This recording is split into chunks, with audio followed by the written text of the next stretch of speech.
As we approach our 30th year of honors, we saw it fit to spotlight the lives, stories, and contribution of these nation builders who make up the PSOJ Hall of Fame. The PSOJ believes that Jamaica's true potential can only be realized together, and together we can make Jamaica a nation to be proud of, a place to live, work, and raise family.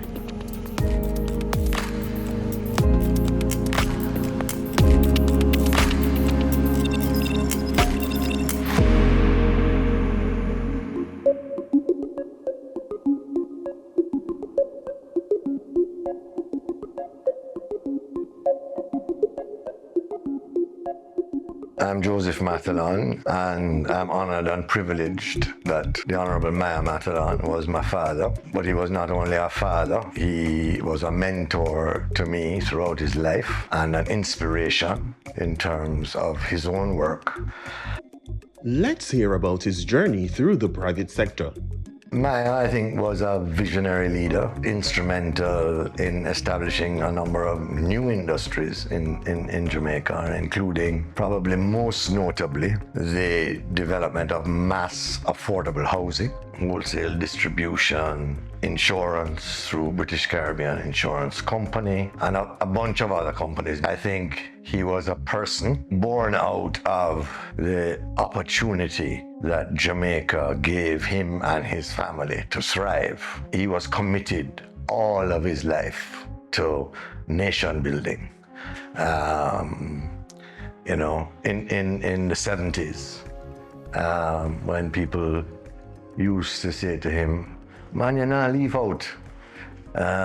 You're staying to turn off the lights." He says, "No, my friend, I'm staying here to supervise the man that is turning off the lights. You don't worry about me. You go on about your business." He was totally committed to Jamaica through all of the turmoil of the 70s. And I think his faith in the country ultimately proved out. The business started actually after the war.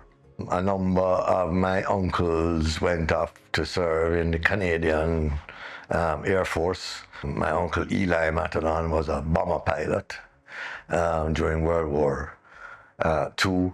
My uncle Isaac became a major in the North Africa Corps during the war.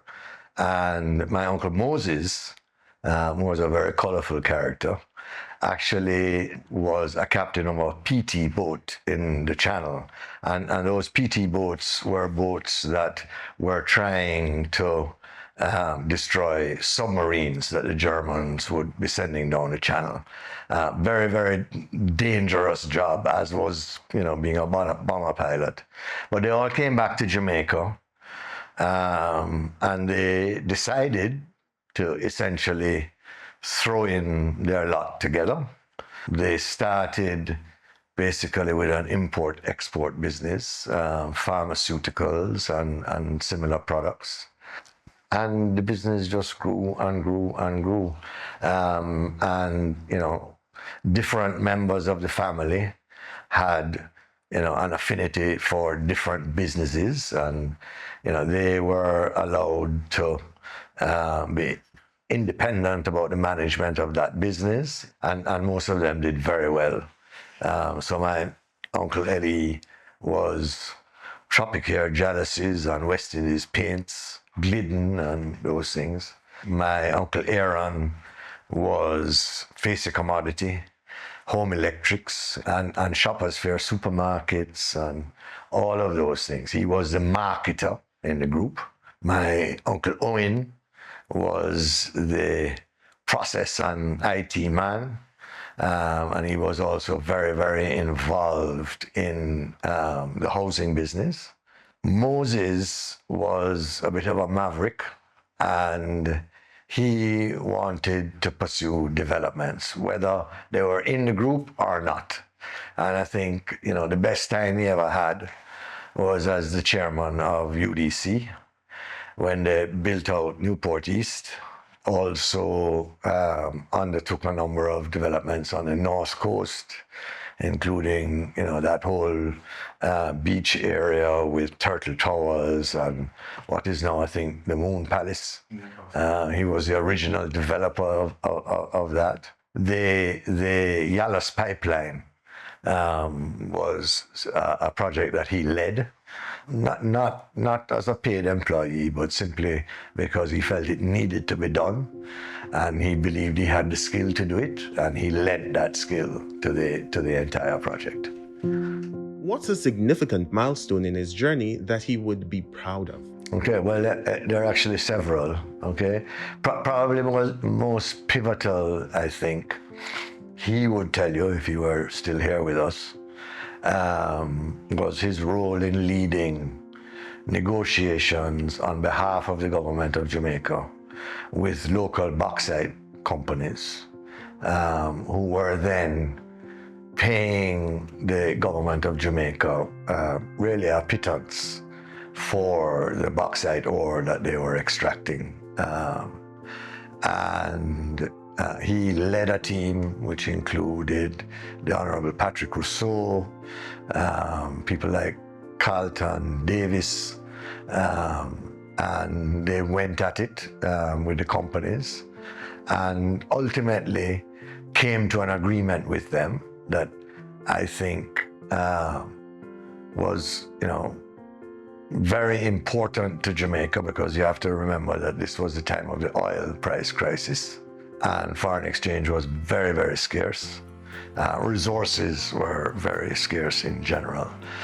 And those additional royalties that were earned from the bauxite made a very, very significant difference to the government operations at the time.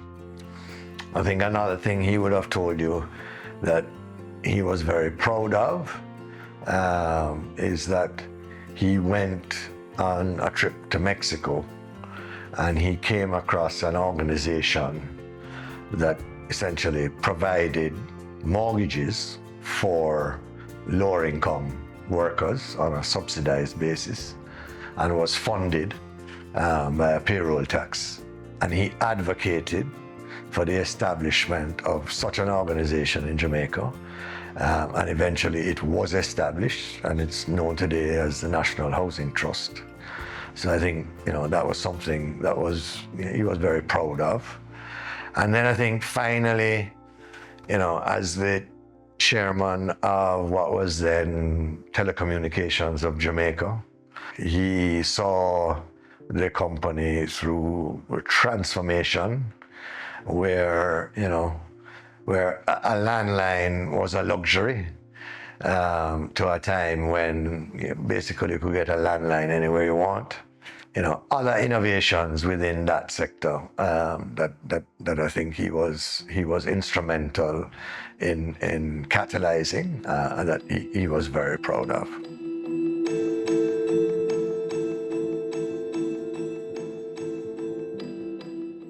Private sector advancing with power, purpose, and drive, growing stronger, growing together, backed by the PSOJ, or Advocate and Champion. Respected leadership powered by Jamaica's most impactful companies. Our members connect, collaborate, and shape policies that drive growth from advocacy to action. Be part of a network of the best and become even better. Join the PSOJ today. Visit www.psoj.org to sign up or email membership at psoj.org. The PSOJ. Great minds, great businesses, better together. Come again. As a taxi man, every mickle make a muckle. I see him way so, BCIC easy pay stay. Exactly. With my type of business, we have to fret about pay a big money, yet but always covered. Having 11 months to pay my car and home insurance, little by little, puts me at ease. Get as much as 11 months to pay your car and home insurance while enjoying 100% coverage with BCIC Easy Pay.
When he was inducted into the PSOJ Hall of Fame, how do you think he felt about that experience? Well, I think, like me, it was a source of great pride for him.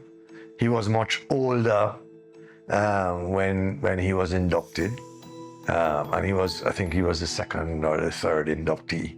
He was very honored by it. He worked very hard on the speech he would deliver. All his family was there to watch him receive the honor.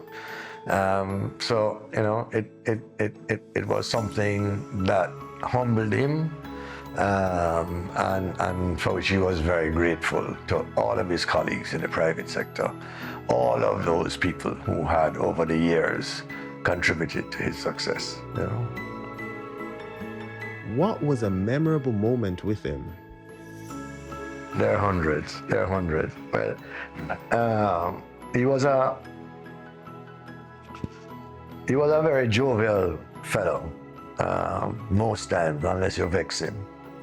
And he had a nickname for everybody. And he used to tease a lot. He used to love to tease. And I think that endeared him to a lot of people in the private sector. And I always thought of him as a bit of a social entrepreneur, you know. People used to accuse him of being a socialist, yeah? And he said, well, no, that's not true at all. I'm not a socialist. I'm a capitalist with a conscience, a social conscience. And that was the way he lived his life. He was very invested in getting ahead, but not at the expense of anybody. He wanted to see the country thrive and develop. And he always, as I told you earlier, had a great deal of gratitude for, you know, what this country had allowed him to do. I want to give you a funny little anecdote, okay? You know, for a long time, he was involved with the Bank of Nova Scotia. He was the deputy chairman of the Bank of Nova Scotia for years and years and years, a role that he took very, very seriously. And I remember a quotation from Cedric Ritchie, who was then the global CEO of Scotiabank in Canada, who came to know Maya very well. And at a particular event, that was when Maya was being honored in his retirement, Ced Ritchie said that had the God Almighty sent Maya up Mount Sinai to receive the Ten Commandments, he is certain beyond any doubt at all that he would have negotiated them down to 2 or 3. What key principles did he instill that continue to guide you today? I think integrity, excellence, commitment to community. He always believed that our businesses should contribute in some way to the betterment of Jamaican people and the Jamaican economy. And those were his guiding principles. Did he cultivate any surprising skills or hobbies? Okay, well, there were two things that he involved himself in. One that he would have been more known for than the other. And the first was because of advice from his doctors that he must have a better work-life balance. They told him he needed a hobby, right? And he decided to go into horse racing. And he ended up with a bunch of horses on the track. He ended up with a stud farm and so on. He never sat on a horse's back in his life, but he really enjoyed the horse racing. And I remember I used to accompany him on a Saturday very often to the track. And he was there with his buddies, you know, doing those. And I remember they had a particular, he and Patterson and a couple of folks had a particular system for rating the horses, yeah? And we used to have a thing called Computer Processing Limited, which was a sort of shared service of the group. that provided all the computer processing for all the subsidiaries there. Accounts receivable, inventory, all that jazz. And Friday, 3 o'clock, everything locked down at CPL because they had to run this program that created the ratings. And then he would study them on a Friday night. He would be on the phone with all his friends. And he wasn't a gambler per se. He didn't like games of luck or games of chance. Lesser known one is that in his later years, probably he was about 70 or so, he became quite a gardener. And we used to live up on Long Lane, quite a big property, and he planted every manner of fruit tree and so on. And every afternoon he used to go out into the garden and do the pruning and making sure, they didn't need some spraying or so on. He was very, very into it. And that's something, frankly, that surprised me. And has continued to surprise me because I have absolutely no predilection in that direction at all.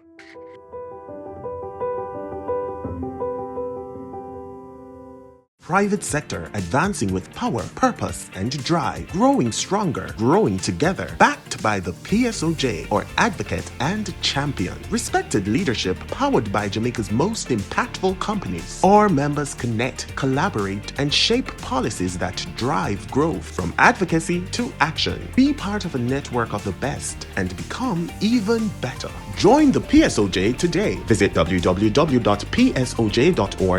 to sign up or email membership at psoj.org. The PSOJ. Great minds, great businesses, better together.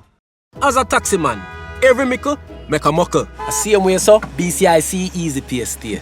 Get as much as 11 months to pay your car and home insurance while enjoying 100% coverage with BCIC Easy Pay.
What's one word you would use to describe him?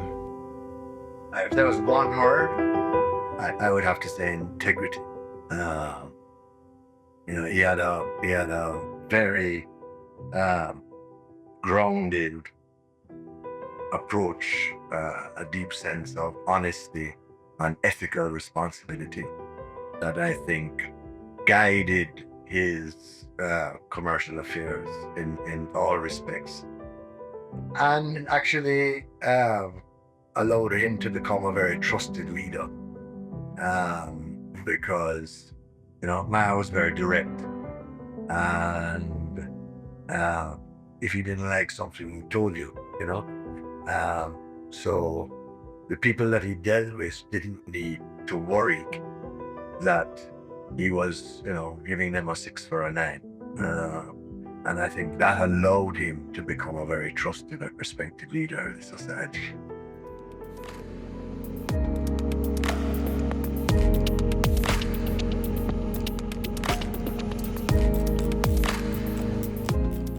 Hi, I'm Sasha Vassiana Riley, the Executive Director of the Private Sector Organization of Jamaica.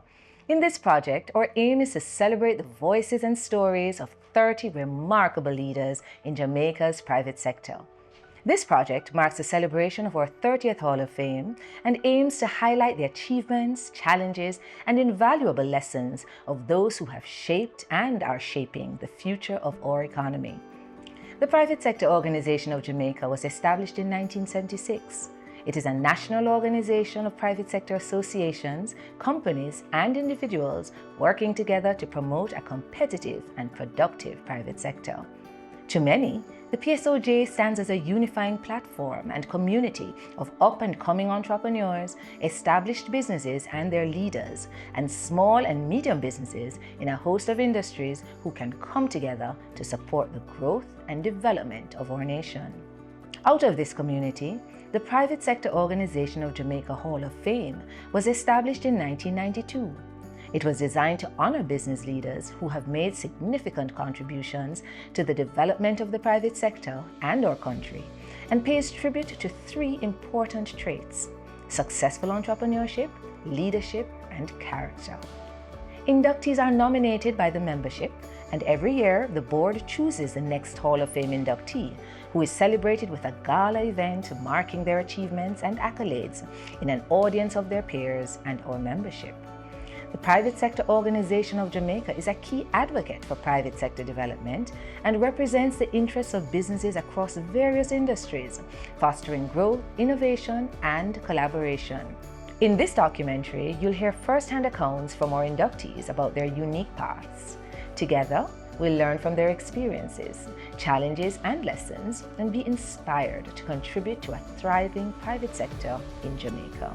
For those inductees who are no longer with us, we'd like to thank their families and colleagues who are so willing to support us in honoring their memory by sharing their stories. To our inductees, thank you for your support in telling your story, which we hope will help to arm the next generations. Your contribution helped to shape the Jamaican landscape. Your leadership and vision built the pillars and foundation upon which Jamaica is developing in the 21st century. We're indebted to you and the legacies that continue to flourish as a result of your playing your part to augment and uphold the high standards that our forefathers laid out for us. Join us as we explore these narratives of resilience, leadership, and vision.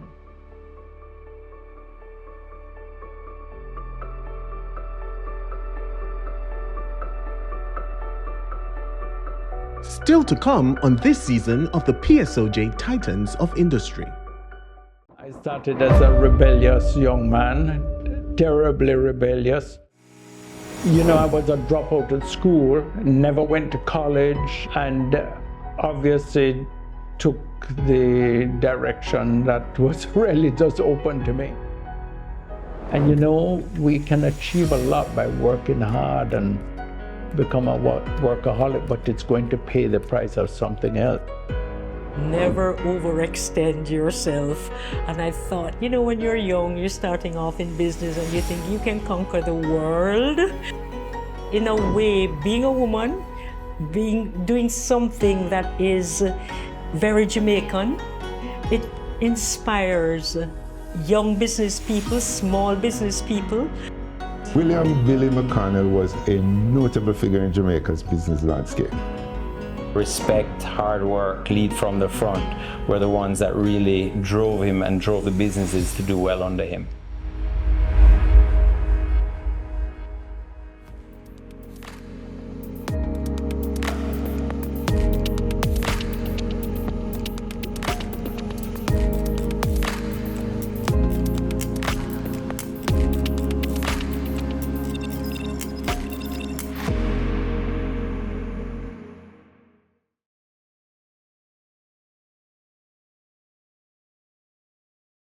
Private sector advancing with power, purpose, and drive, growing stronger, growing together, backed by the PSOJ, or advocate and champion. Respected leadership powered by Jamaica's most impactful companies. Our members connect, collaborate, and shape policies that drive growth from advocacy to action. Be part of a network of the best and become even better. Join the PSOJ today. Visit www.psoj.org to sign up or email membership at psoj.org. The PSOJ. Great minds, great businesses, better together. Come again. As a taxi man, every mickle make a muckle. The same way so, BCIC easy pay stay. Exactly. With my type of business, we have to fret about pay a big money, yet but always covered. Having 11 months to pay my car and home insurance, little by little, puts me at ease. Get as much as 11 months to pay your car and home insurance while enjoying 100% coverage with BCIC Easy Pay.